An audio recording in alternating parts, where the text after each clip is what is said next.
So how would a funny atheist explain this misconception we're discussing in this series? Any volunteers?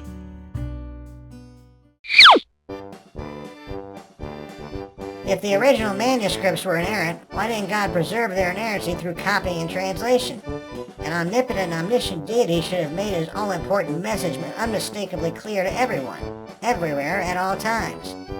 No one should have to learn an extinct language to get God's message, especially an ancient language about which there is much scholarly disagreement.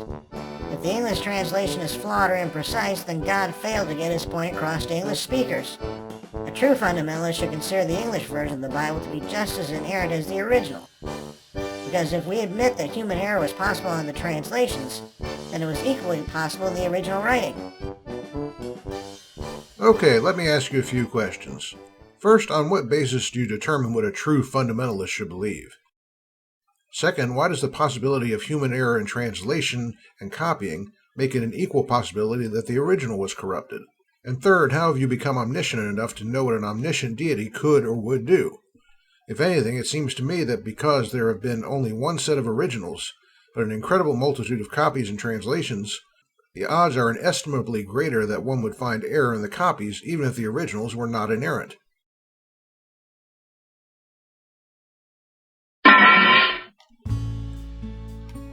No, I've never gotten any good answers to these questions, nor have I ever seen anyone come up with a sound biblical basis for this kind of belief. The only example I've ever seen was someone who appealed to Matthew 5:18. If God actually is concerned as to whether or not his words from which not one jot or tittle will pass away, then doesn't the fact that this text fails to meet this standard tell us something about whether or not this God really does exist, or is really who his word claims to be? No, not really. Though Matthew 5:18 has often been used as a proof of inerrancy, I think it's rather an expression related to the Jewish idea of God's word as pre-existent and unchanging. It has nothing to do with copies of the Bible on earth. Basically, someone could mangle the scriptures to death on earth, but the original is still on file in the Home Office, and that can't be corrupted.